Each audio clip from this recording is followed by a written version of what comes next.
اعوذ باللہ من الشیطان الرجیم بسم اللہ الرحمن الرحیم الحمد للہ رب العالمین والصلاة والسلام علی اہل بیتہ الطیبین الطاہرین المعصومین اما بعد فقد قال الحکیم فی کتابہ المجید وفرقانہ الحمید بسم اللہ الرحمن الرحیم الحمد للہ رب العالمین الرحمن الرحیم مالک یوم الدین ایاک نعبد و ایاک نستعین۔ سورہ حمد کی تفسیر کا آج ہمارا 9واں سیشن ہے، اور ہم نے کل جو گفتگو کی وہ مالک یوم الدین کے اوپر کی۔ آج ہم انشاءاللہ اپنی گفتگو جو گزشتہ روز ہم نے جہاں پر اپنے گفتگو کا سلسلہ ہم نے چھوڑا تھا وہیں سے ہم دوبارہ اس کا آغاز کریں گے۔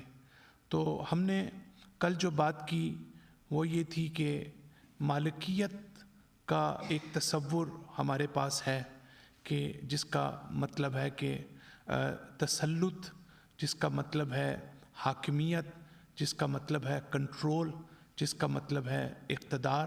جب آپ کسی چیز کے مالک ہوتے ہیں تو جب اللہ یہ کہتا ہے کہ مالک یوم الدین، تو اس کا مطلب یہ ہے، السلام علیکم، تو اس کا مطلب یہ ہے کہ وہ یوم الدین سے مراد یہاں پر جو ہے وہ آخرت ہے، جو ایک مطلب جو لیا جا سکتا ہے۔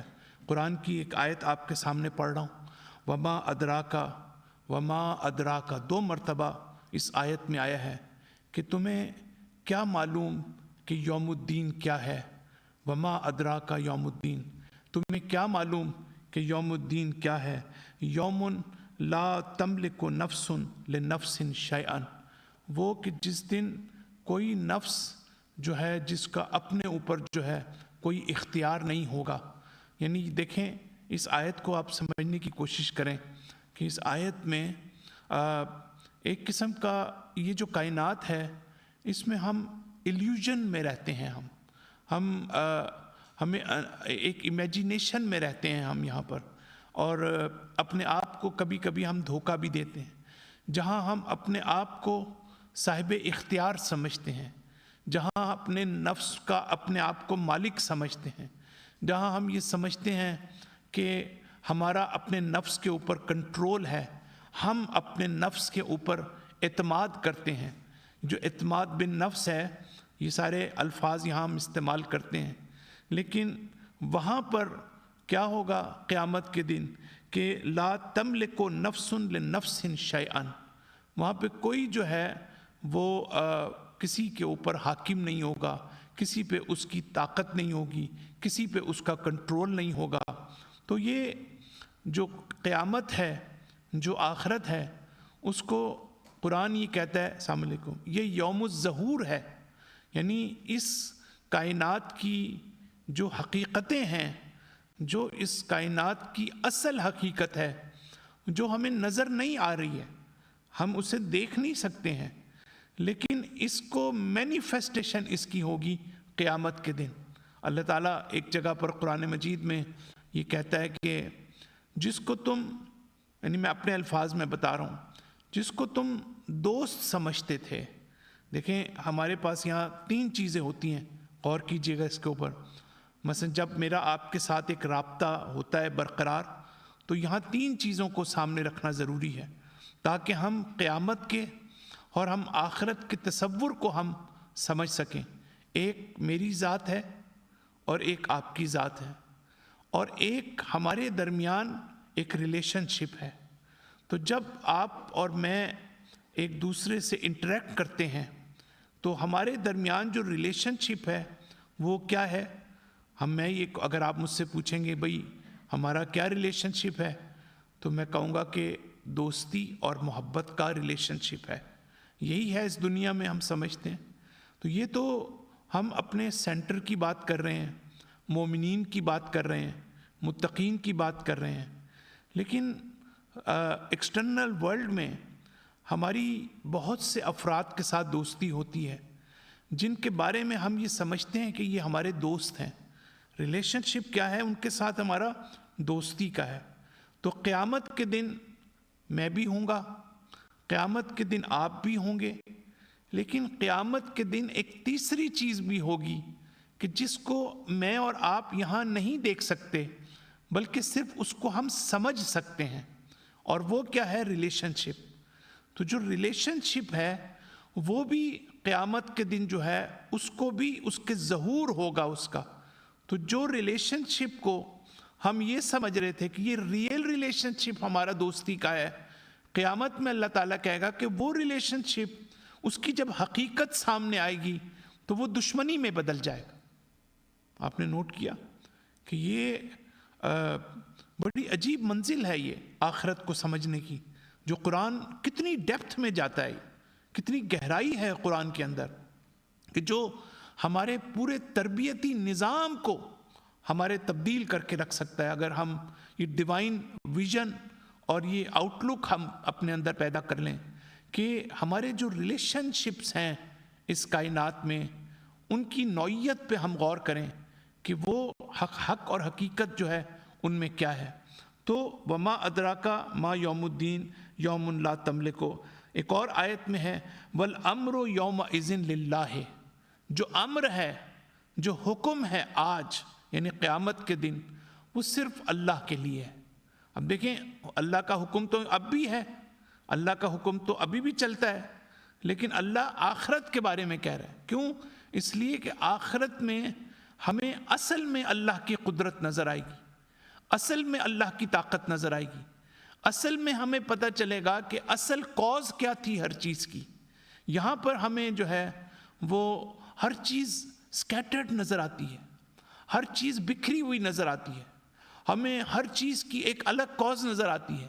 یہ مائکرو فون ہے، اس کی الگ کاز ہے، یہ کیمرہ آپ کے سامنے اس کی الگ کاز ہے، یہ آئی پیڈ میرے سامنے اس کی الگ کاز ہے۔ آپ دیکھیں یہاں پر آپ کو مختلف چیزوں کی مختلف کازز نظر آتی ہیں۔ اس کو بنانے والا کوئی اور ہے، بہت توجہ کیجئے گا، اس کو بنانے والا کوئی اور ہے، اس کو بنانے والا کوئی اور ہے، اس کو بنانے والا کوئی اور ہے، لیکن قیامت میں، اب توجہ کیجئے گا، قیامت میں یہ ساری کثرتیں، یہ جو ملٹیپلسٹی ہے، یہ ساری کثرتیں جو ہیں یہ وحدت میں تبدیل ہو جائیں گی، وحدت میں تبدیل ہو جائیں گی۔ وہاں ہمیں ہزاروں کازز نظر نہیں آئیں گی۔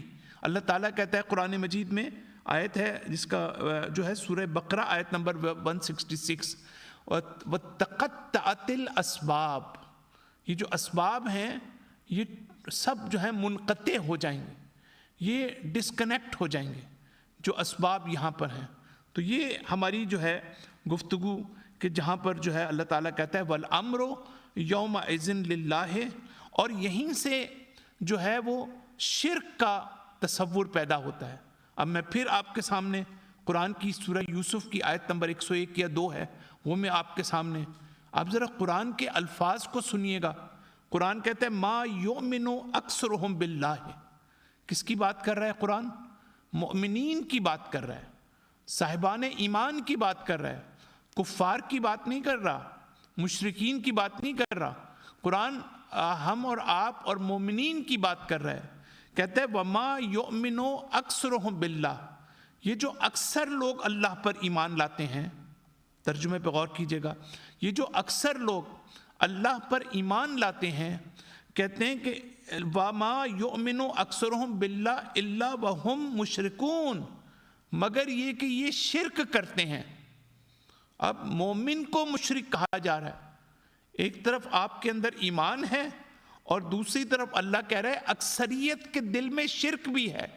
یعنی ہماری جو زندگی ہے وہ ظاہر ہے کہ یا تو یہ کلیم کریں کہ ہم ان اولیاء اللہ میں سے ہیں کہ جس میں اللہ تعالیٰ نے اس کو استثناء کیا ہوا ہے کہ ایکسیپشنل دی ہے اللہ تعالیٰ نے کہ نہیں ان میں نہیں ہے شرک، لیکن یہاں تو ایسی کوئی چیز نہیں ہے۔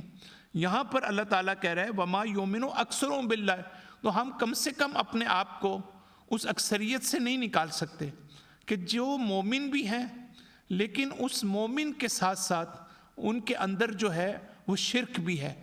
جب ہمارے چھٹے امام سے کسی نے سوال کیا کہ یبنا رسول اللہ یہ آیت کیا کہہ رہی ہے، السلام علیکم، یہ آیت جو ہے یہ تو ہم نے تو ہماری سمجھ سے باہر ہے کہ ہم مومن ہیں اور مشرک بھی ہیں۔ یعنی دونوں چیزیں ساتھ ساتھ کیسے ہو سکتی ہیں؟ تو ہمیں یوں سمجھنا پڑے گا کہ ہم یہ جو ہمارے ہیں نا کنسیپٹ، اس کو ٹھیک کرنے کی ضرورت ہے. ہمیں میتھمیٹیکل ہونے کی ضرورت ہے. یہ جو میتھمیٹکس کی ایک ٹرم جو ہے پرسنٹیج، یہ بڑی ہماری مدد کرتی ہے ہمیں، کہ ہم بجائے اس کے یہ کہیں کہ ہم مومن ہیں، اگر ہم یہ کہنا شروع کر دیں کہ ہم کتنے پرسنٹ مومن ہیں، تو آپ دیکھیں کہ آپ کا ویژن پورا تبدیل ہو جائے گا اپنے بارے میں. یعنی میں کتنے پرسنٹ جو ہے مومن ہوں اور کتنے پرسنٹ مومن نہیں ہوں، میں کتنے پرسنٹ مسلمان ہوں، کتنے پرسنٹ مسلمان نہیں ہوں، کتنا پرسنٹ میں جو ہوں اسلام کو تسلیم کرتا ہوں اور کتنا نہیں کرتا. تو اس سے آپ کو، تو قرآن یہ کہتا ہے، جب ہمارے چھٹے امام پہ کہا تو امام نے کہا کہ لو لا فلان لہلکتو، دیکھیں اگر فلاں نہ ہوتا تو میں تباہ و برباد ہو جاتا. یعنی ہم عام طور سے یہ کہتے ہیں ایک دوسرے کو کہ فلاں شخص نہ ہوتا تو پتہ نہیں میرا کیا حال ہوتا، فلاں شخص نہ ہوتا تو مجھے کون سنبھالتا، کون مجھے موت سے نجات دیتا. امام صادق علیہ السلام فرماتے ہیں یہ سارا شرک ہے، یہ شرک ہے جو آپ کرتے ہیں. اور اس آیت کی ذیل میں امام یہ فرماتے ہیں. تو یہ کیوں کرتے ہیں، اس کی وجہ قرآن نے بتا دی. آپ نے دیکھا سورہ حمد جو ہے، جب سے ہم نے یہ سورہ شروع کی ہے، آپ نے دیکھا کہ ہر منزل پر انتہائی باریکیاں موجود ہیں، اور جس سورہ کو ہم انتہائی فار گرانٹیڈ لیتے ہیں اور ہم اس کی روز کثرت سے تلاوت کرتے ہیں، لیکن بہت ضروری ہے کہ ہم ان الفاظ کو سمجھیں کہ شرک کی حقیقت اور ماہیت کی طرف قرآن کی ان آیات میں اشارہ کیا ہے. جو انبیاء کا بنیادی مقصد تھا کہ توحید کی طرف بلانا، یہ بنیادی مقصد تھا ائمہ کا اور انبیاء کا کہ لوگوں کو خدائے واحد کی طرف بلائیں. تو شرک کی اصل وجہ کیا پتہ چلی؟ یہ پتہ چلی کہ ہمیں اللہ کی مالکیت نظر نہیں آتی یہاں پر، ہمیں اللہ کی حاکمیت نظر نہیں آتی یہاں پر، ہمیں اللہ کی ڈومینیشن نظر نہیں آتی یہاں پر، ہمیں یہاں پر کثرت نظر آتی ہے، ہمیں یہاں ملٹیپلسٹی نظر آتی ہے. یہاں جو نہیں آئے میں ان کو پھر دوبارہ بتاتا ہوں کہ یہاں پر ہر چیز کی الگ کاز نظر آتی ہے ہمیں، کہ اس کی الگ کاز ہے، کیمرے کی الگ کاز ہے، آئی پیڈ کی الگ کاز ہے.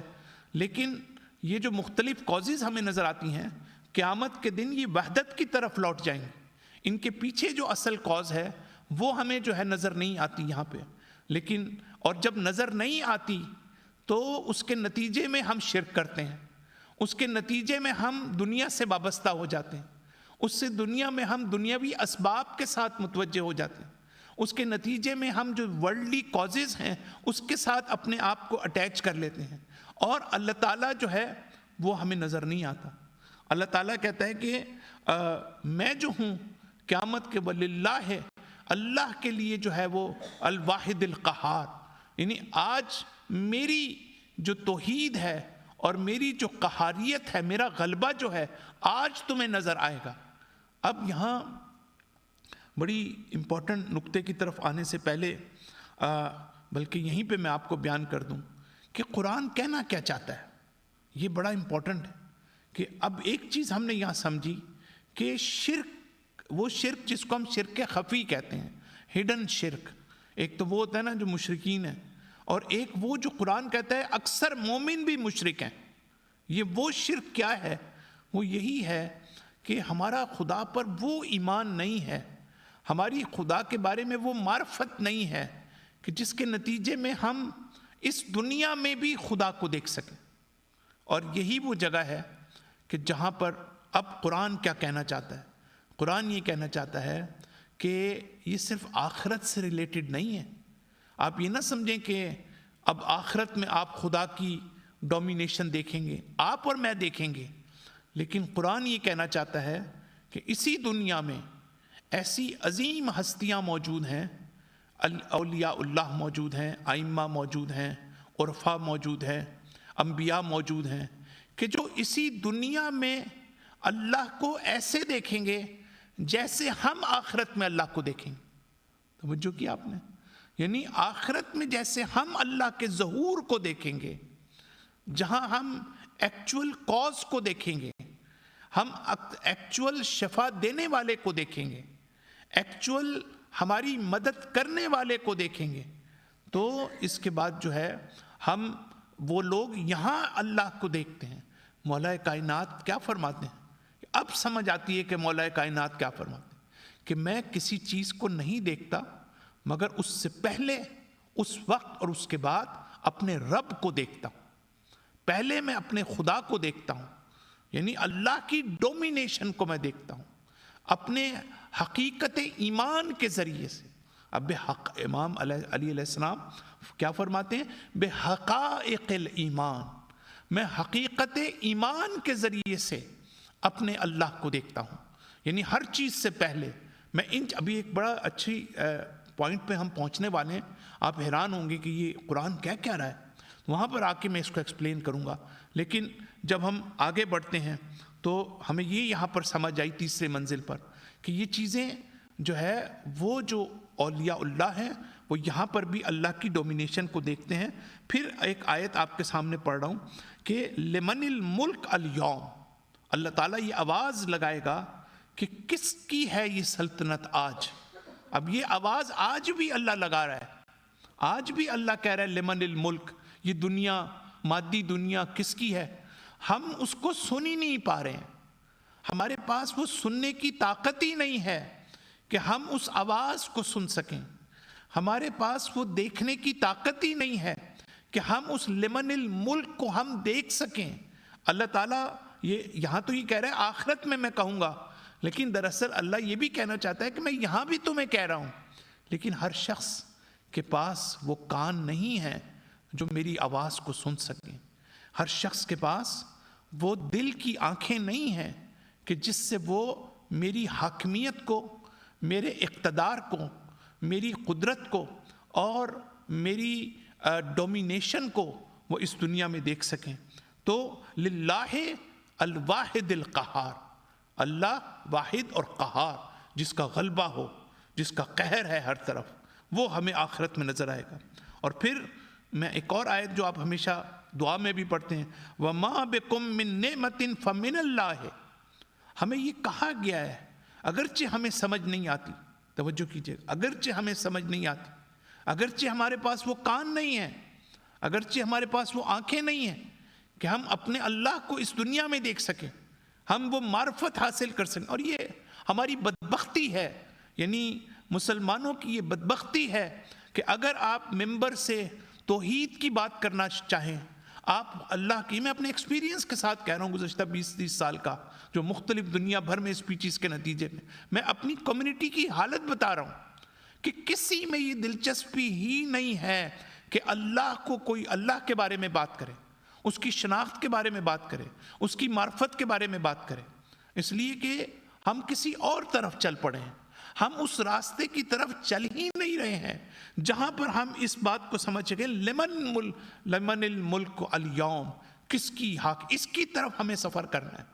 ہمارا جو اٹھتے ہوئے قدم ہے ان مراکز کے ذریعے سے، سینٹرز کے ذریعے سے، مسجدوں کے ذریعے سے، مجالس کے ذریعے سے، وہ اس طرف بڑھنا چاہیے ہمیں کہ ہم ایک راستے کی طرف جا رہے ہیں جہاں ہم اللہ تعالیٰ کی حقیقت جو مالکیت ہے اس کی، ہم اس کے ظہور کو نہ آخرت میں، ہم اس دنیا کے اندر جو ہے ہم دیکھ سکیں۔ اور پھر وَمَا بِكُم مِّن نِعْمَةٍ فَمِنَ اللَّهِ، یہ دعا کا حصہ ہے، جب آپ وہ دعا پڑھتے ہیں کہ اللہم انی اعوذ بک من نفس لا تشبع ومن قلب لا یخشع، یہ ہم دعا پڑھتے ہیں ہمیشہ، اس میں آخر میں جا کے کیا ہے، وَمَا بِكُم مِّن نِعْمَةٍ فَمِنَ اللَّهِ، یہ پڑھتے ہیں، ہمیں یہ کہا ہے پڑھو پڑھو پڑھو، کم سے کم یہ لفظ استعمال کرو، یہ دعا کرو، تاکہ تم کبھی تو کوئی وقت ایسا آئے گا جب تم اس سے کنیکٹ ہو جاؤ گے، جب تم اس کے میننگز کی طرف جاؤ گے۔ یہ میں کیا رہا ہوں، کہنے کی حد تک تو ہم سب کچھ کہتے ہیں، ہم الحمد بھی پڑھتے ہیں، قرآن بھی پڑھتے ہیں، لیکن وَمَا بِكُم مِّن نِعْمَةٍ فَمِنَ اللَّهِ، جو چیز نعمت کے نام سے ہمارے ارد گرد موجود ہے، فَمِنَ اللَّهِ، وہ اللہ کی طرف سے، اور نعمت ہر وہ چیز ہے جو مجھے فائدہ پہنچاتی ہے، جو میری سعادت کا باعث ہے، جو میری پراسپیرٹی کا باعث ہے۔ اس نعمت کو سمجھنا، جو اولیاء اللہ ہیں، ہمیں اگر کوئی کہے نعمت کیا ہے، ہم کہیں گے جی ہمارے پہ بڑی دولت آ گئی، یہ ہمارے لیے نعمت ہے. ہمارے پاس بڑا خوبصورت مکان آ گیا, یہ ہمارے پاس نعمت ہے. ہمارے پاس دنیا کی دوسری سہولتیں ہمیں مل گئیں, یہ ہمارے پاس نعمت ہے. لیکن جو اولیاء اللہ ہیں ان کی نگاہ ہم سے زیادہ گہری ہے, بلکہ وہ دنیاوی آسائش میں بھی سمجھ لیتے ہیں کہ اگر یہ ہمیں اللہ سے دور کر رہی ہے تو یہ نعمت نہیں ہے ہمارے لیے. اور اگر مصیبت آتی ہے ان کے اوپر تو ہم نے تو کبھی مصیبت کو نعمت نہیں کہا, لیکن اولیاء اللہ اس مصیبت کو جو دوسروں کے لیے مصیبت ہے, توجہ کیجئے گا, جو دوسروں کے لیے مصیبت ہے, اپنے لیے وہی واقعہ پیش آ جائے, وہی حادثہ پیش آ جائے تو اس مصیبت کو ایسے دیکھتے ہیں کہ ان کے دیکھنے کی جو طرز نگاہ ہے وہ اسی کو دوبارہ نعمت میں تبدیل کر دیتی. یعنی جس کو میں اور آپ مصیبت سمجھتے ہیں, ایک قسم کی ہارڈ شپ سمجھتے ہیں, ایک قسم کی ایڈورسٹی سمجھتے ہیں, لیکن میری نوع نگاہ جو ہے وہ اس کو بدل کے رکھ سکتی ہے. وہ چیز جو دوسروں کے لیے مصیبت ہے اب وہ میرے لیے نعمت ہے. کیوں؟ اس لیے کہ میں اس مصیبت کو اللہ کے راستے میں استعمال کروں, میں اس مصیبت کو اپنی تربیت کے راستے میں استعمال کروں, میں اس مصیبت کو آزمائش الہی قرار دے رہا ہوں, میں اس مصیبت کو اللہ کا امتحان قرار دے رہا ہوں, میں اس مصیبت کو اپنی اسپریچول ڈیولپمنٹ کا باعث قرار دے رہا ہوں. میں اس مصیبت کو اس اینگل سے دیکھ رہا ہوں کہ اگر آج میں کسی بیماری میں مبتلا ہوں, کسی مشکل میں مبتلا ہوں, تو میرا رب جو ہے مجھے اس کا صلہ دے گا, مجھے اس کی جزا دے گا. یہ اسٹرینتھ میرے پاس کہاں سے آئے گی, یہ معرفت میرے پاس کہاں سے آئے گی. یہ سورہ حمد اور دوسری سورتیں قرآن مجید کی قدم قدم پر ہمیں بہت ہی سنہری اور گولڈن پرنسپلز ہمیں دیتے ہیں, جن کو ہم اسپریچول پرنسپلز کہتے ہیں, جن کو ہم جو ہے وہ روحانی اور معنوی اصول کہتے ہیں, جن کو سمجھنے کی ضرورت ہے. اس کے بعد ہم دیکھتے ہیں کہ حضرت ابراہیم علیہ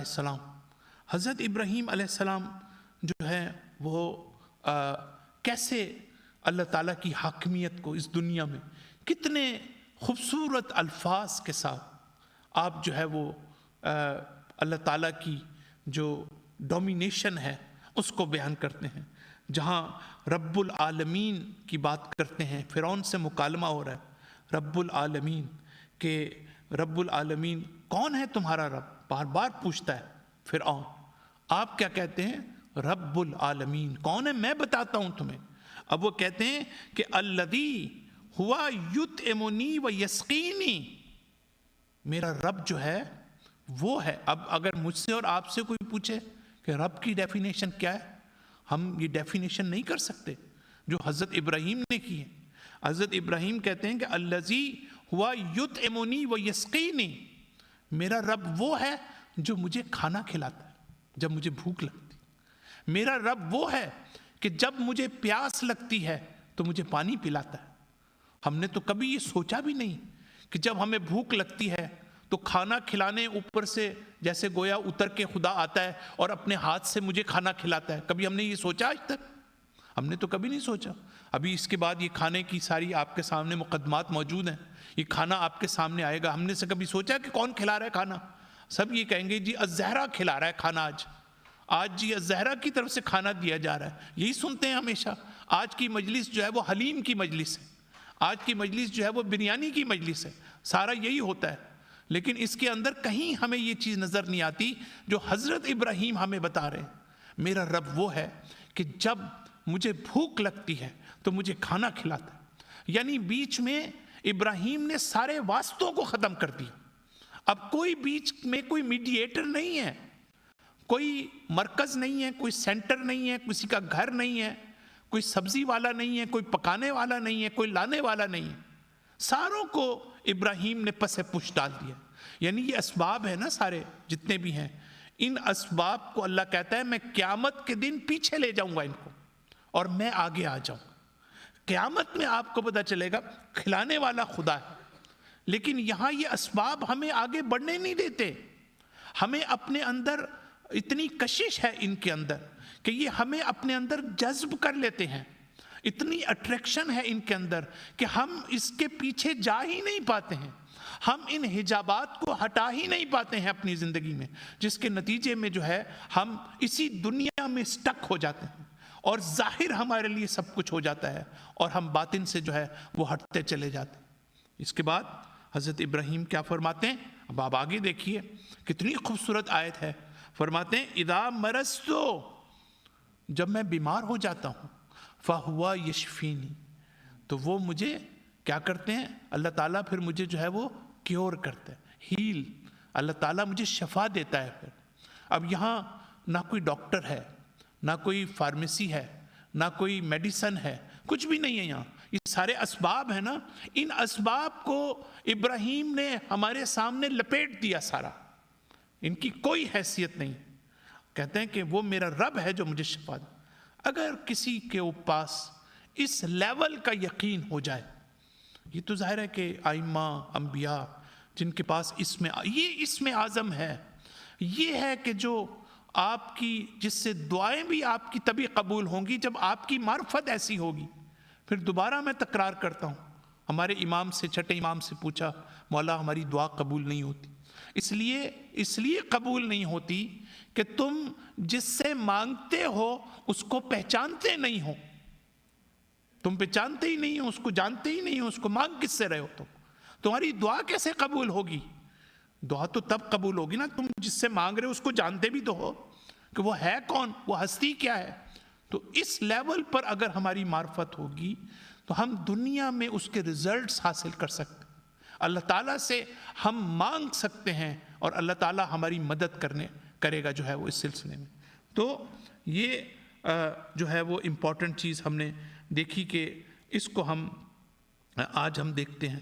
پھر ایک اور مقام پر اللہ تعالیٰ فرماتا ہے کہ یومئذ یوفیہم اللہ دینہم الحق، ہم نے یوم الدین پہ چل رہے ہیں نا، بات ہماری ہو رہی ہے مالک یوم الدین، تو مالک یوم الدین میں اللہ تعالیٰ کہتا ہے کہ یومئذ یوفیہم، میں قیامت کے دن اس دین کی، جس کو ہم اسلام کہتے ہیں، دین کہتے ہیں، ہم تو ماں باپ کے گھر پیدا ہو گئے، مسلمان ہو گئے، شیعہ ہو گیا، کوئی سنی ہو گیا، تو ماحول ہمارا ایسا تھا، مسلمان ہو گئے، لیکن ہمیں اس دین اہل بیت، دین اسلام، اس کی حقیقت کا ہمیں ابھی بھی اندازہ نہیں کہ یہ ہے کتنی بڑی نعمت۔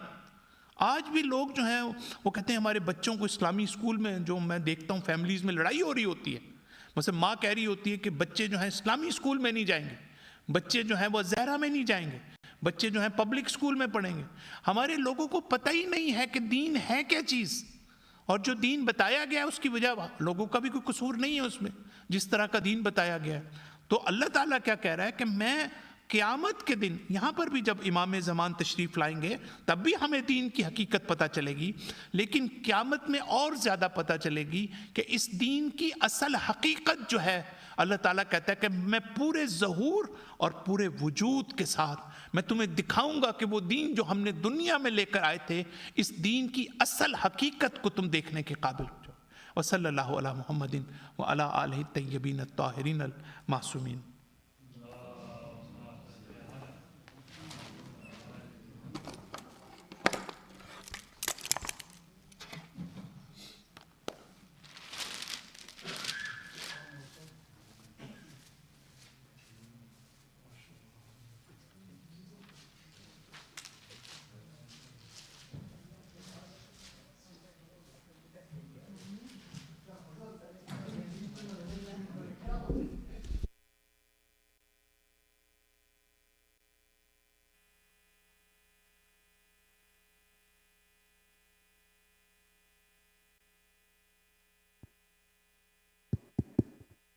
بر محمد وآل محمد صلوات اللہ۔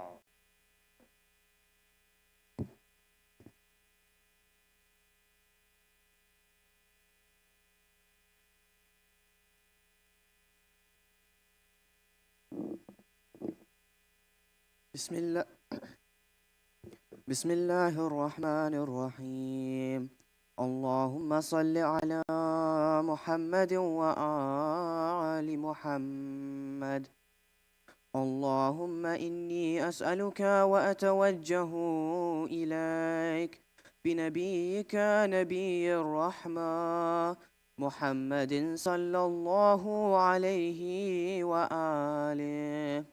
يا أبا القاسم يا رسول الله، يا إمام الرحمة، يا سيدنا ومولانا، إنا توجهنا واستشفعنا وتوسلنا بك إلى الله، وقدمناك بين يدي حاجاتنا، يا وجيها عند الله، اشفع لنا عند الله.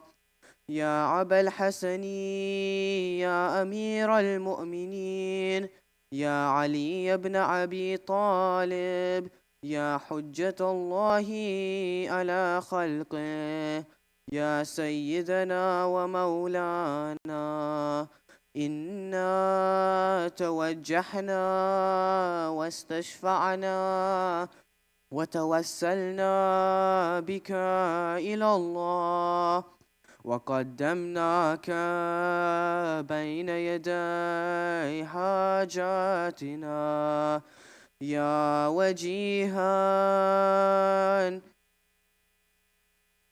اشفع لنا عند الله.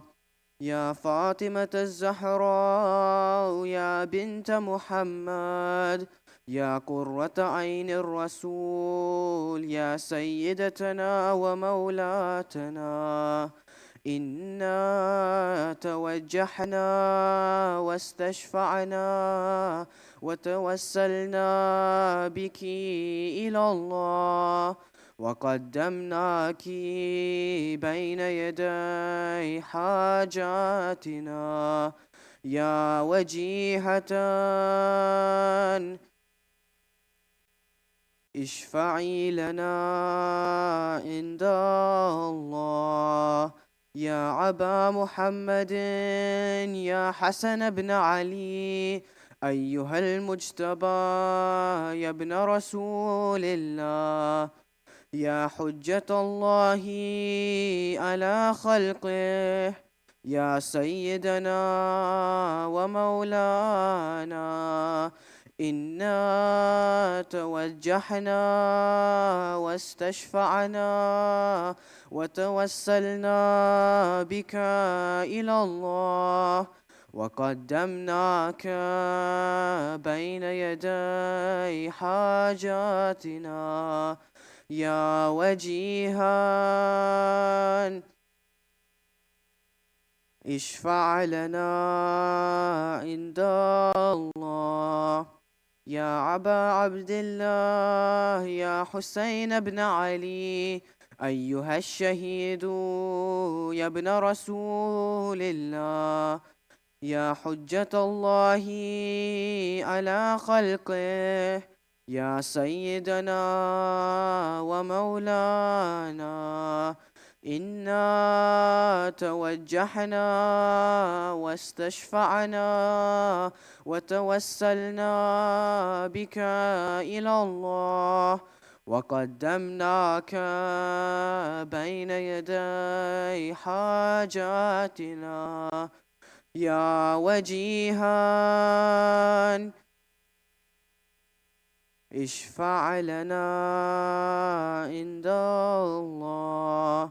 يا أبا الحسن يا علي بن الحسين، يا زين العابدين يا ابن رسول الله، يا حجة الله على خلقه، يا سيدنا ومولانا، إنا توجهنا واستشفعنا وتوسلنا بك إلى الله، وقدمناك بين يدي حاجاتنا، يا وجيها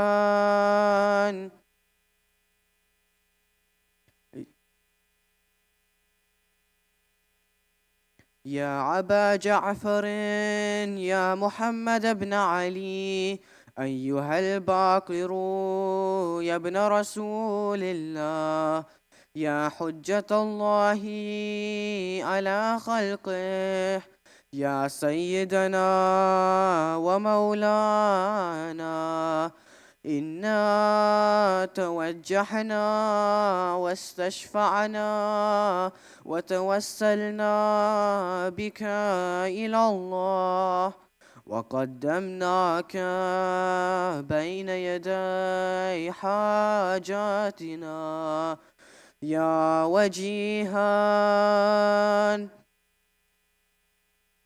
اشفع لنا عند الله يا أبا عبد الله يا جعفر بن محمد أيها الصادق يا ابن رسول الله يا حجة الله على خلقه يا سيدنا ومولانا إنا توجهنا واستشفعنا وتوسلنا بك إلى الله وقدمناك بين يدي حاجاتنا يا وجيها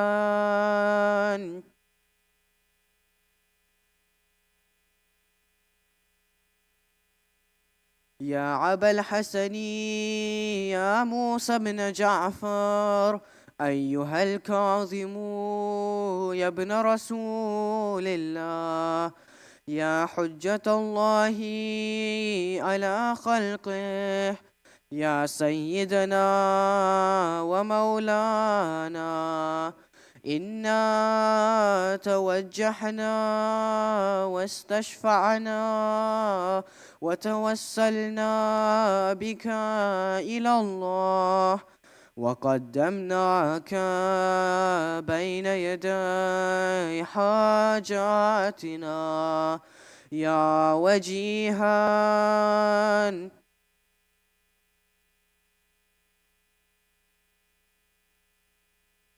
يا أبا الحسن يا علي بن موسى أيها الرضا يا ابن رسول الله يا حجة الله على خلقه يا سيدنا ومولانا إنا توجهنا واستشفعنا وتوسلنا بك إلى الله وقدمناك بين يدي حاجاتنا يا وجيحا اشفع لنا عند الله يا أبا جعفر يا محمد بن علي أيها التقي الجواد يا ابن رسول الله يا حجة الله على خلقه يا سيدنا ومولانا إنا توجهنا واستشفعنا وتوسلنا بك إلى الله وقدمناك بين يدي حاجاتنا يا وجيحا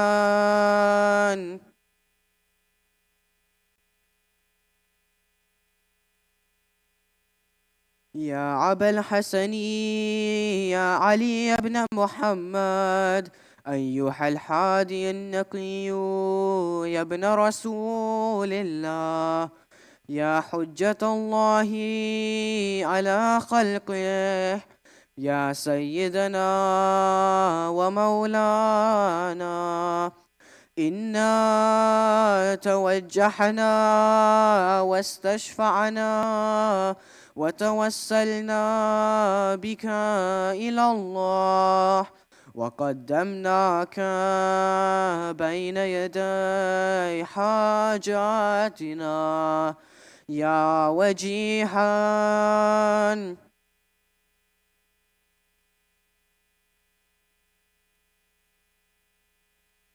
يا أبا محمد يا حسن بن علي أيها الزكي العسكري يا ابن رسول الله يا حجة الله على خلقه يا سيدنا ومولانا إنا توجهنا واستشفعنا وتوسلنا بك إلى الله وقدمناك بين يدي حاجاتنا يا وجيحا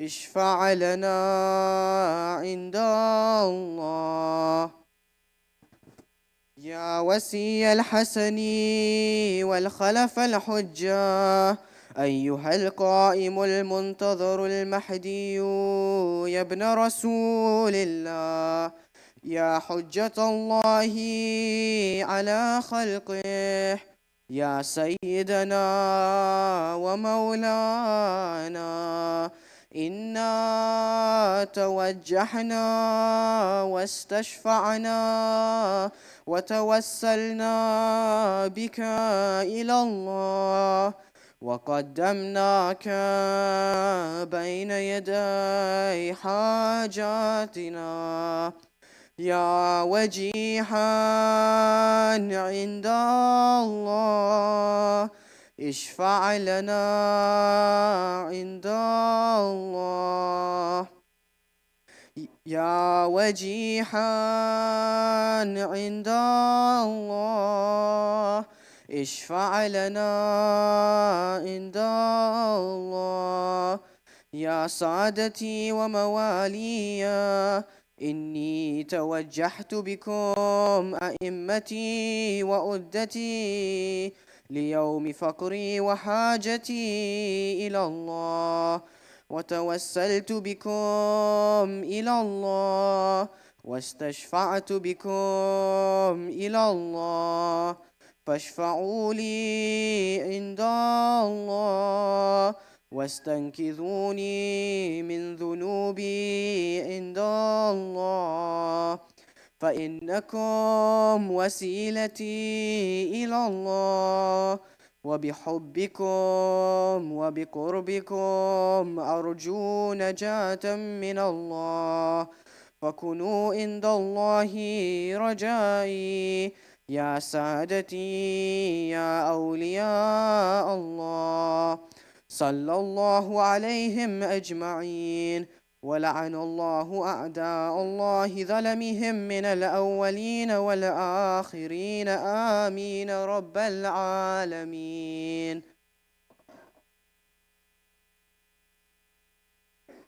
الفاتحة.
Respected scholar, my brothers and sisters, Assalamu alaikum.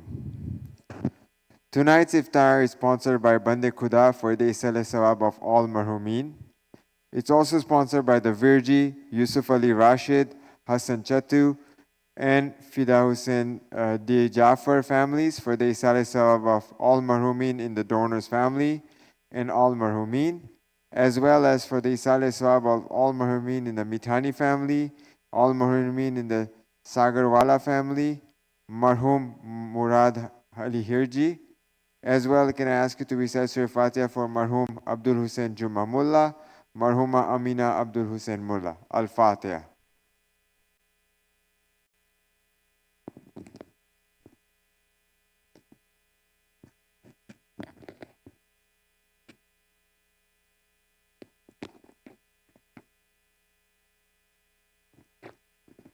Inshallah, we'll have the lecture by Syed Qazwini, and after the lecture, there'll be a munajat.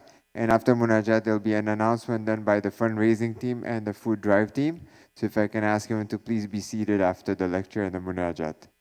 I can ask him to please recite 3 loudest salawat to welcome Syed Hossein Qazwini. Salawat.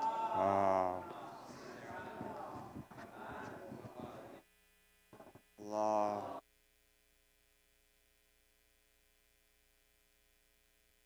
Allahumma barik. What time do I have?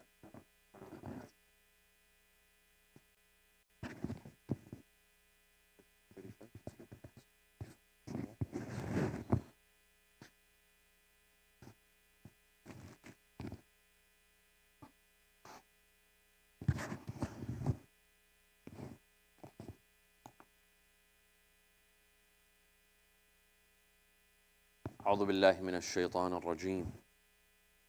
بسم الله الرحمن الرحيم. الحمد لله رب العالمين، بارئ الخلائق أجمعين، باعث الأنبياء والمرسلين، ثم الصلاة والسلام على خير خلقه العبد المؤيد والرسول المسدد، حبيب إله العالمين أبي القاسم المصطفى محمد.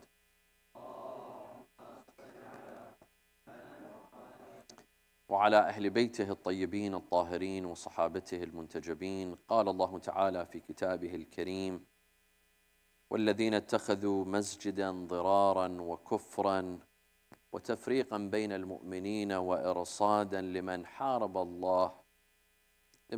الله ورسوله من قبل وليحلفن إن أردنا إلا الحسنى والله يشهد إنهم لكاذبون. صدق الله العلي العظيم. صلوا على محمد وآل محمد.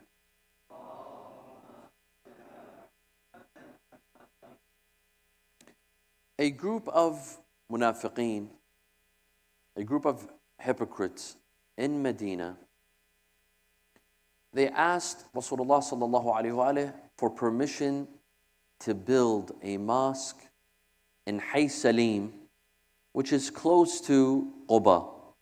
For those of you that have been to the holy city of Medina and you've visited Masjid Quba, Hay Salim is close by in that area.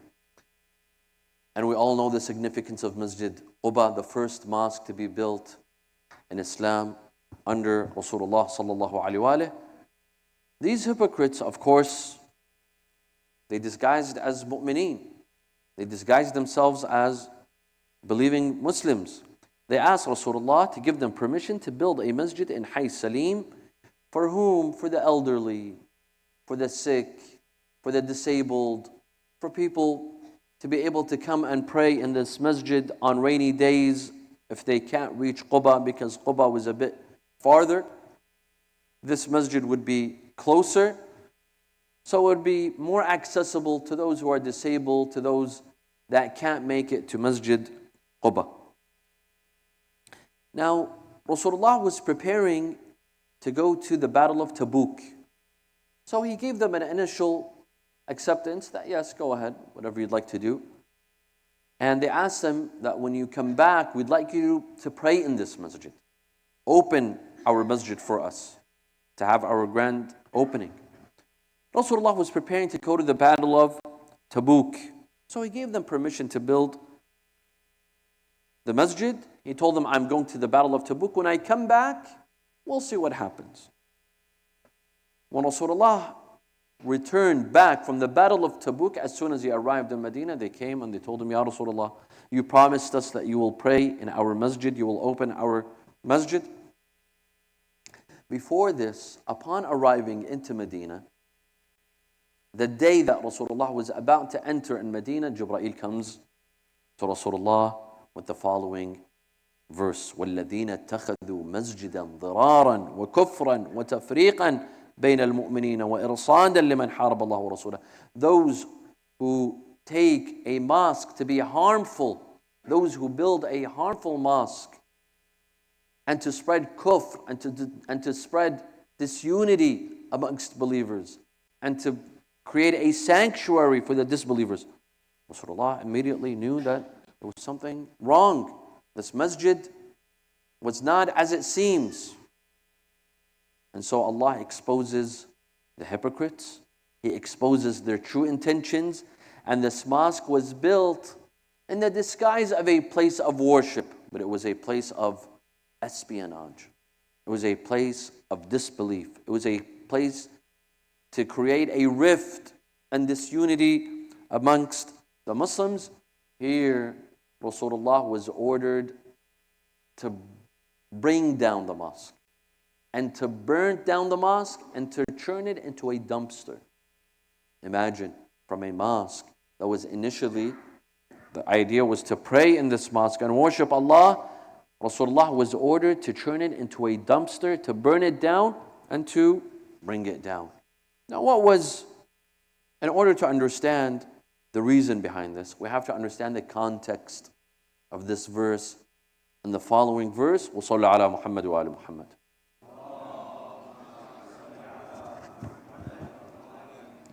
It is strange to hear that Rasulullah sallallahu alaihi wasallam was asked to burn down and destroy a mosque that was built with the intention of helping the needy, building it for the disabled, building it for those who are ill, those who cannot walk to Masjid Quba. Why would Allah ask Rasulullah to burn down such a mosque? Does that make sense?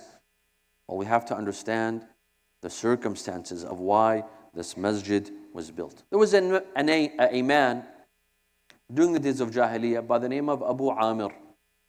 Abu Amir was a pagan who converted to Christianity during the days of Jahiliyyah and became a monk. And he was known for his humility, he was known for his zuhd, for his asceticism. And he was in Medina, he became very influential and popular, especially amongst the Khazraj, the tribe of the Khazraj. So this is a man everyone knows, everyone respects, people get their wisdom, get their spirituality from this individual name known as Abu Amir. Abu Amir would actually tell the people of Medina of the advent of Islam. He would give them good news that a final prophet will come out and he will come and live in the city of Medina. So he was telling people of the coming of Rasulullah sallallahu alaihi wasallam. He was telling them about Islam. Finally, when Rasulullah did actually announce his prophecy and his message, and he migrated to Medina, and people came to support Rasulullah sallallahu alaihi wasallam, they gathered around Rasulullah and they slowly drifted away from Abu Amir. Now this obviously created animosity. This created jealousy and envy. When you are the center of attention and people look to you for guidance, all of a sudden you have competition, a strong competition. People left him and they went towards Rasulullah. This created animosity in his heart, especially after the Battle of Badr. The Battle of Badr was a major victory for Rasulullah sallallahu alaihi wasallam and for Muslims. So Abu Amir slowly began to drift apart, and in fact he decided to leave Medina, to leave Islam, who he had initially embraced, and he went to Mecca to try to stir the people of Mecca and Quraysh against Rasulullah sallallahu alaihi wasallam and to unite the Arab tribes against Rasulullah. And indeed, he was successful in forming an army against Rasulullah. He participated in the battle of Uhud. He was one of the commanders of the battle of Uhud, but from the other side. And he dug a ditch in the battle of Uhud for Rasulullah to fall in. Rasulullah fell in a ditch in the battle of Uhud, and he was heavily injured because of Abu Amr. However, things did not go his way, and he was still not successful. He decided to leave the Arabian Peninsula, and he went to the Roman Empire. He went to the Roman Emperor, Heraclius. And he went to him, he said that I am willing to fight the Muslims. I'm willing to fight this prophet, but I need you to secure me with an army, with a powerful army, for me to go back and fight the Muslim nation, to fight this prophet. News reached Rasulullah sallallahu alaihi wasallam. Rasulullah labeled him as a fasiq. He labeled him as a fasiq. Here, historians, some say that he was never able to meet Heraclius. He was never able to secure a meeting between him and the Roman emperor, and he died in that area and he was buried there. Other historians say that no, he did meet Heraclius, and Heraclius promised him with a strong army, with a powerful army, armed, so that he will be able to fight Rasulullah sallallahu alaihi wasallam. Everyone agrees that he ended up dying in the Roman Empire. He died over there. While he was in the Roman Empire, he sent a message, secret letters, to his supporters in Medina, the hypocrites, the hidden, closeted, if you will, closeted hypocrites in Medina, that I am coming back with a strong army. Be prepared. I'm coming back. Don't lose spirit. We are going to come back and we will defeat this final messenger, Muhammad. Be prepared. And he asked them to form a center, a headquarters, a place for their gathering. Hypocrites did not have a place. They didn't have a place to form and gather and meet. So he asked them to organize a place, a headquarters. They thought to themselves, how are we going to form a headquarters in the presence of Rasulullah and his companions and an Islamic government? We would be called out. We'd be called out immediately. So the best thing is to form a headquarters in the disguise of a mosque, in the disguise of a masjid. Who would assume that a masjid is a headquarters for munafiqeen, for hypocrites, to work against Islam and to prepare for a battle against Islam? No one would assume this, especially if it's with the intention of building a mosque for the elderly, for the crippled, for the disabled, for people, for them to have an easy access to a mosque on rainy days. This is a beautiful intention, with a beautiful appearance.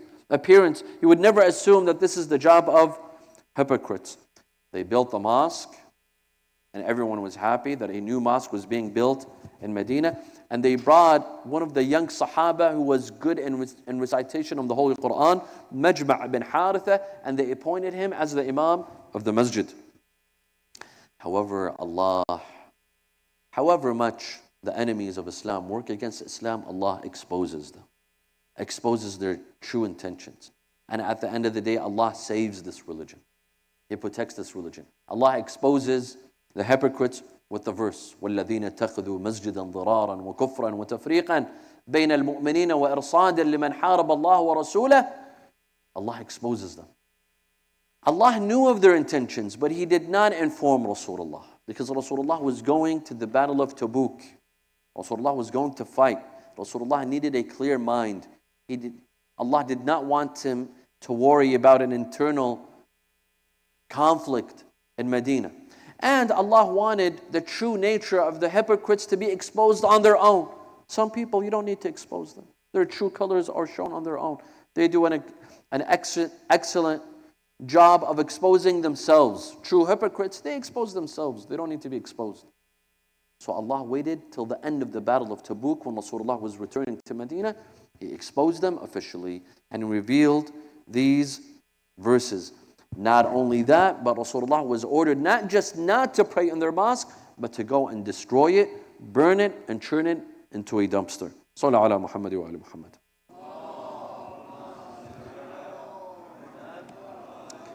وَالَّذِينَ اتَّخَذُوا مَسْجِدًا ضِرَارًا. They take a harmful mosque. This mosque, it has the appearance of a mosque, but it was a center of idol worshipping. It was a polytheistic monastery. From the outside, it has a minara, it has a qubba, it looks like a mosque, but in reality, it's a polytheistic monastery because the whole purpose behind it was to cause harm to the Muslim nation, cause harm to the Muslim community of Medina. The justifications for building the mosque were fake. Elders, the disabled, the crippled, the needy, the ill. This was a setup. It was a trap. The ultimate goal was to destroy Islam and to destroy the Muslim community in Medina. وَكُفْرًا وَالَّذِينَ اتَّخَذُوا مَسْجِدًا ضِرَارًا وَكُفْرًا. The purpose was to go back to the pagan days, to spread paganism, to spread the message of idol worshipping. That was the purpose of this mosque. وَتَفْرِيقًا بَيْنَ الْمُؤْمِنِينَ. And the other job of the mosque was to spread disunity, to cause disunity. If you really wanted unity, there was Masjid Quba. Why come and build a mosque meters away from Masjid Quba, from the real masjid? Why? The purpose is disunity, so that it will cause fewer people to go to Masjid Quba and more people to come to their mosque. Here, my dear brothers and sisters, that is why ulama, they say if you have the intention of building a mosque, make sure that there's no other mosque in your vicinity. There's no other mosque in your vicinity. Of course, from this, we're talking about the same school of thought. If you follow a different school of thought, that you're not causing disunity. You're building a mosque for your school of thought. But from the same school of thought, you build two mosques right next to each other. Why? That means you're in competition. That means you have competitive goals. It's like a doctor that comes and opens an office next to another doctor. You left the entire city and you come and build an office next to another doctor. Obviously, you're in competition. You want to cause disunity. You want to cause a rift.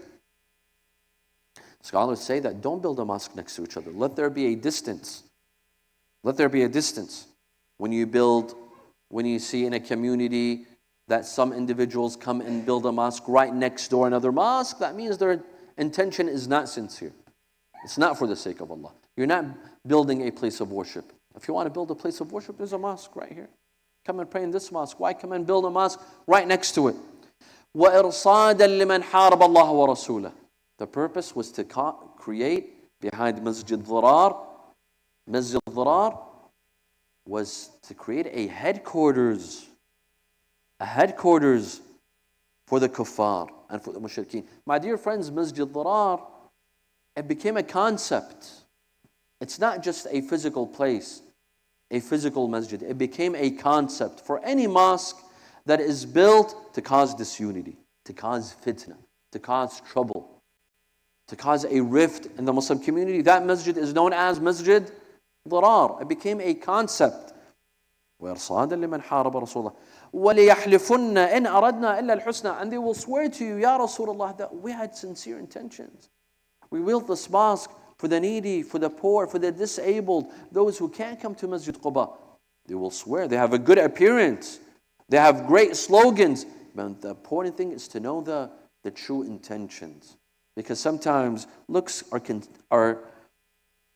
can be deceiving, my dear brothers and sisters. Looks, appearances, slogans can be very deceiving. What is important is to know the true intentions of certain individuals, of certain groups. Sallu ala Muhammad wa ala Muhammad. Here we can draw several lessons, my dear brothers and sisters, from this verse and the story of Masjid Dirar. Number one, Muslims should not be naive. We should not be deceived by appearances, by empty slogans, by attractive and fake slogans. We must be able to read between the lines.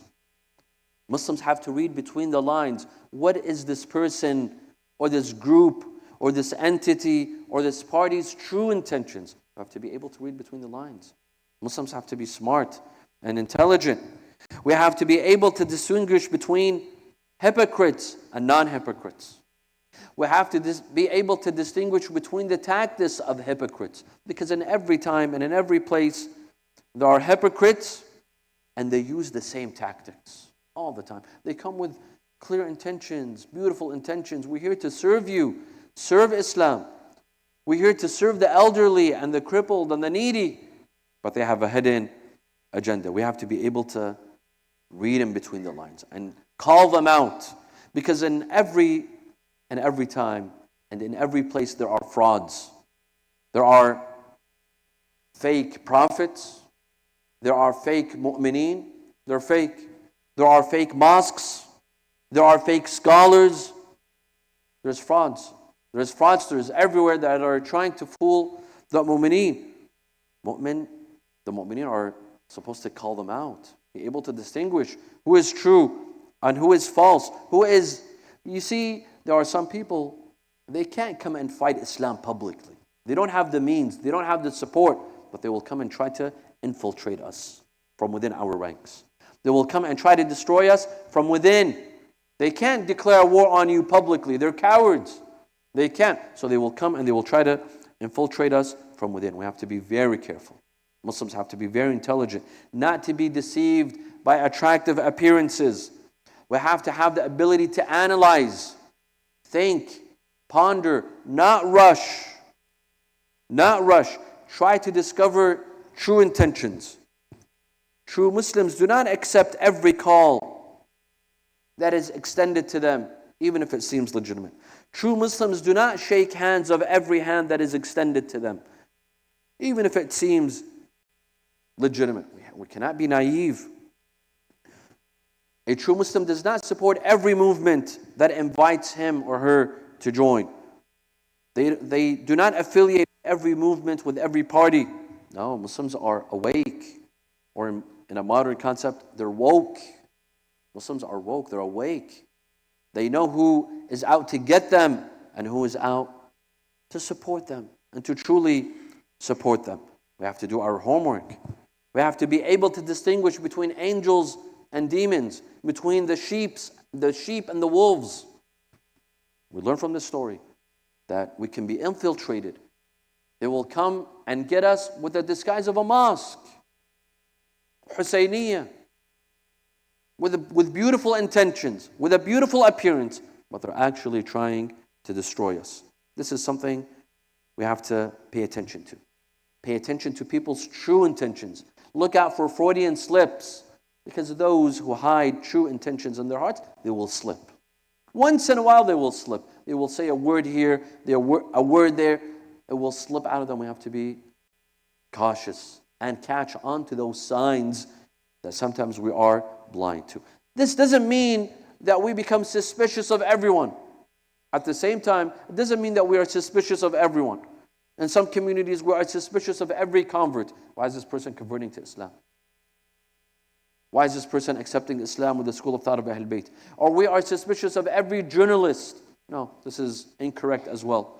The idea is not to be suspicious of everyone and develop and believe in all conspiracy theories, but at the same time, we shouldn't be naive. We shouldn't believe in everyone at the same time. Why was Rasulullah ordered to burn down this mosque? It's a mosque. At the end of the day, it's a mosque. We know that mosques in Islam are sacred. If there's rocks, previously there were no rugs. Mosques were furnished with sand and rocks. Ulama tell us that you cannot take out rocks from a mosque and take them outside. If you ever took out a rock from a mosque, you have to put it back in.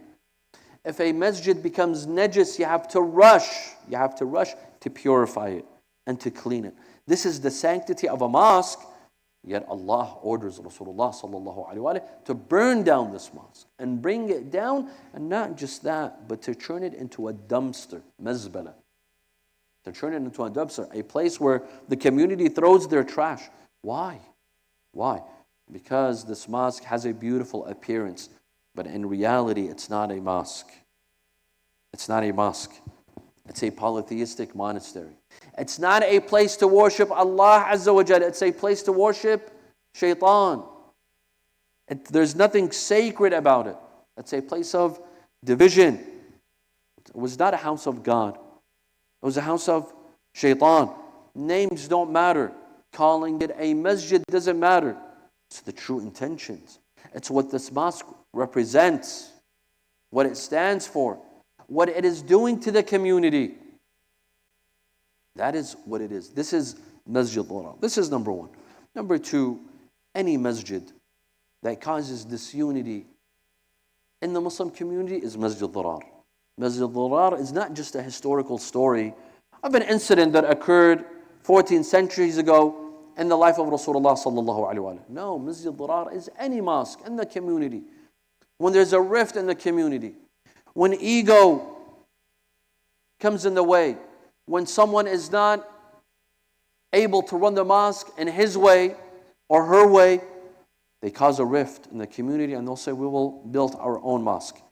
Is this mosque truly being built for the sake of Allah or to fulfill your ego? To fulfill your agenda?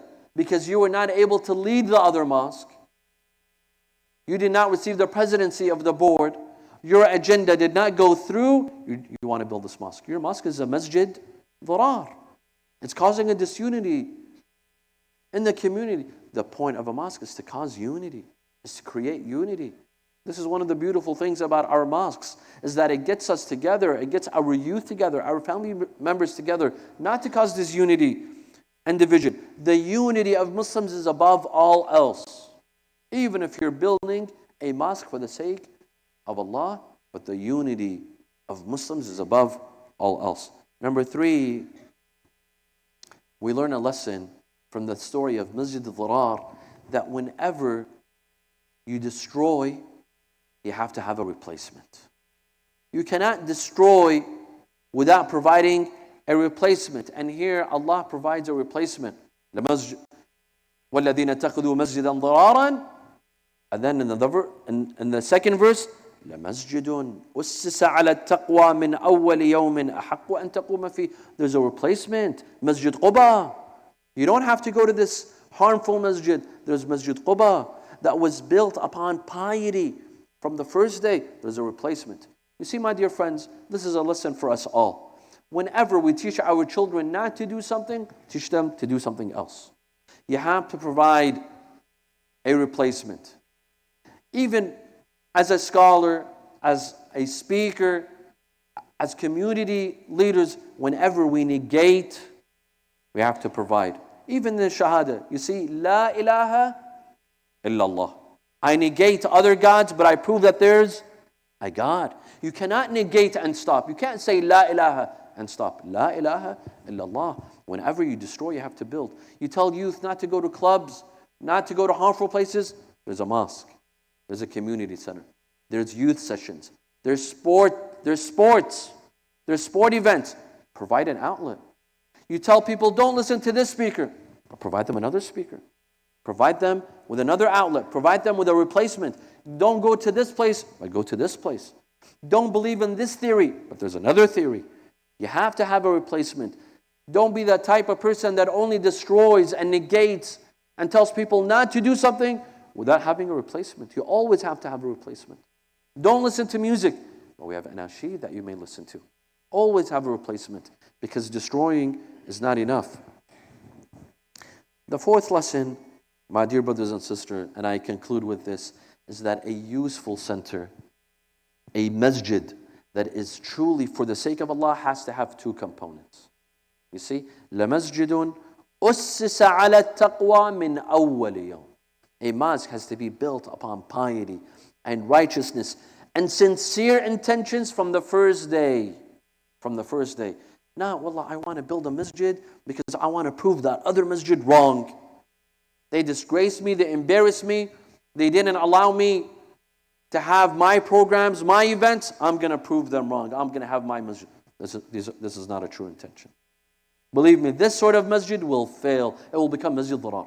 لَمَسْجِدٌ أُسِّسَ عَلَى التَّقْوَى مِنْ أَوَّلِ يَوْمٍ. It was built upon piety, righteousness, sincere intentions from day one, from the start, from the day of putting the first rock, from the first brick. It was built upon sincere intentions. This is one.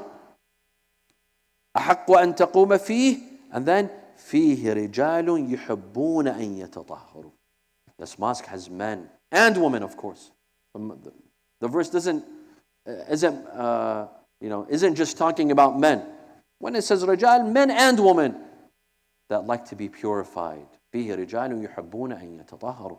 They come to this mosque for the sake of purification, for the sake of learning, for the sake of growing spiritually, not for the sake of disunity, not for the sake of fitna, not for the sake of causing a rift in the Muslim community. If any masjid has these two components, it is built upon piety from the first day and true intentions, and it has believing men and women who come to seek knowledge, to come and grow spiritually and to seek purification, this mosque is the place to go to.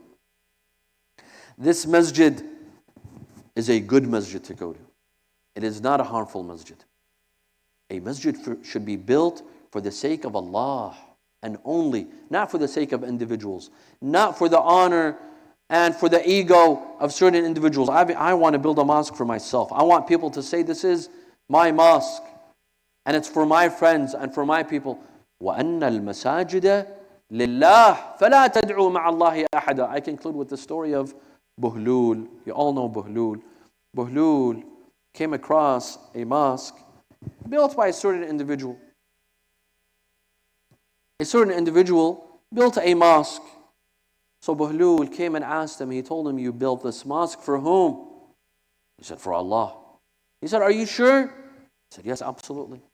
Are you sure this mosque, you built it for the sake of Allah? He said, yes, absolutely. He said, طيب, if it's for Allah, then I'm sure you don't mind if I put my name on it. Let's write Masjid Buhlul. He said, your name? Why your name? I will write my name. He said, you just told me the masjid is for Allah. If it's for Allah, then you won't care whose name is on the masjid, whether it's Masjid Buhlul or it's Masjid someone else. You were just telling me it's for Allah. Why would you want your name on it and not my name? A masjid should be for the sake of Allah Azza wa Jal. Bismillah ar-Rahman ar-Rahim. Allahumma salli ala Muhammad wa ali Muhammad. Allahumma inni as'aluka أن تجعل فيما تقضي وتقدر من الأمر المحتوم في الأمر الحكيم من القضاء الذي لا يرد ولا يبدل. أن تكتبنا من حجاج بيتك الحرام المبرور حجهم المشكور سعيهم المغفور ذنوبهم المكفر عنهم سيئاتهم. وأن تجعل فيما تقضي وتقدر أن تطيل عمري في خير وعافية وتوسع في رزقي وتجعلني ممن تنتصر به لدينك ولا تستبدل بي غيري. أعوذ بجلال وجهك الكريم أن ينقضي عني شهر رمضان أو يطلع الفجر من ليلتي هذه ولك قبلي تبعة أو ذنب تعذبني عليه. ولأرواح المؤمنين والمؤمنات والعلماء والشهداء نقرأ سورة الفاتحة مع الصلوات.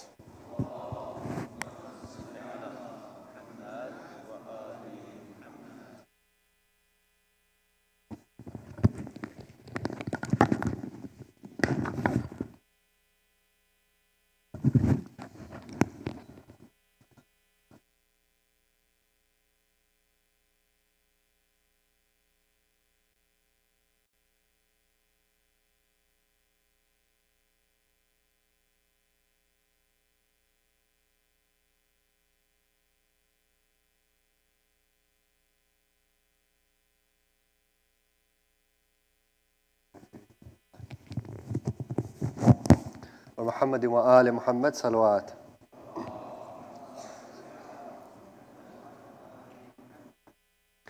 बन के साइल आए हैं दर पे तुम्हारे या हसन आज पूरे कीजिए अरमां हमारे या हसन फातिमा के लखते दिल मुश्किल कुशाह के नूर ऐन फातिमा के लखते दिल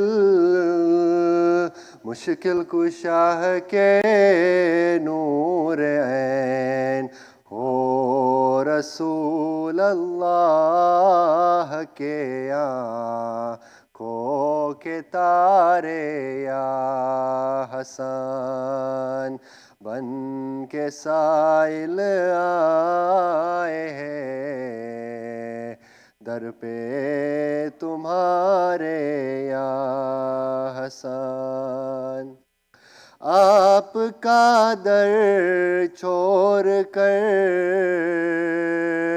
جائے کہاں فرمائیے آپ کا در چھوڑ کر جائے کہاں فرمائیے ہے یہ کاظم آپ کے مولا ہمارے یا حسن بن کے سائل آئے ہیں در پہ تمہارے یا حسن جتنے ہیں مومن مریض ان کو شفا تو دیجئے جتنے ہیں مومن مریض ان کو شفا تو دیجئے ایک اشارہ کافی ہے ان پہ ہمارے یا حسن بن کے سائل آئے ہیں در پہ تمہارے یا حسن گھر سے تو امید لے کر آئے ہیں ہم مولا حسن بگڑی سب کی یا بناؤ راج دلارے یا حسن بن کے سائل آئے ہیں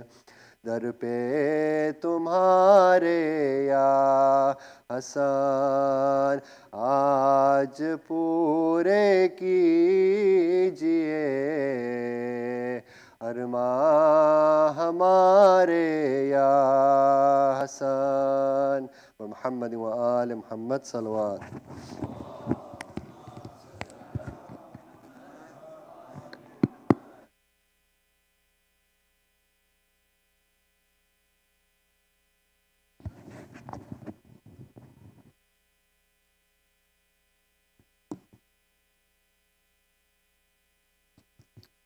Can we ask the owner of a Kia license plate KP615W? The person is parked between two lines and is blocking one of the car, is not able to come out. So if you have a white Kia KP615W, I think you're parked in the neutral zone. Please go ahead and move your car, please. I would like to invite Sister Shaheen to make an announcement on behalf of the fundraising team, followed by an announcement for the food drive. Sister, go ahead, please. Thank you.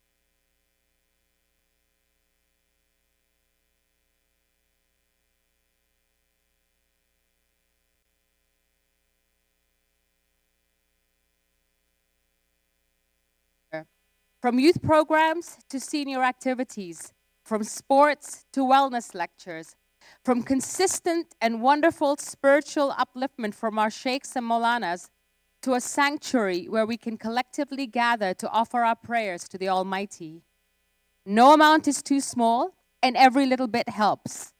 As it says further along in Surah Tawbah, those who give out of their own possessions by night and by day, in private and in public, will have their reward with their Lord.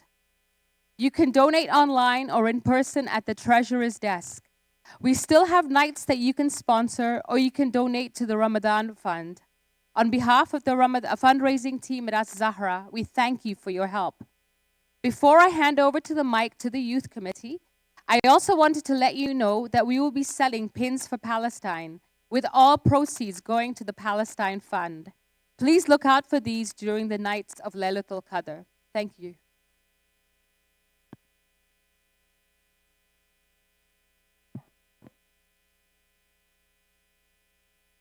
Respected scholars, elders, brothers, and sisters of the community, Assalamu alaikum wa rahmatullahi wa barakatuh. My name is Madhya. And my name is Asya. Together with the Spiritual Stations Madrasa class, we have initiated a food drive in the holy month of Ramadan. As previously mentioned, to make it exciting for us all, there is a competition between the men's and ladies' side to see who can donate the most non-perishable food items.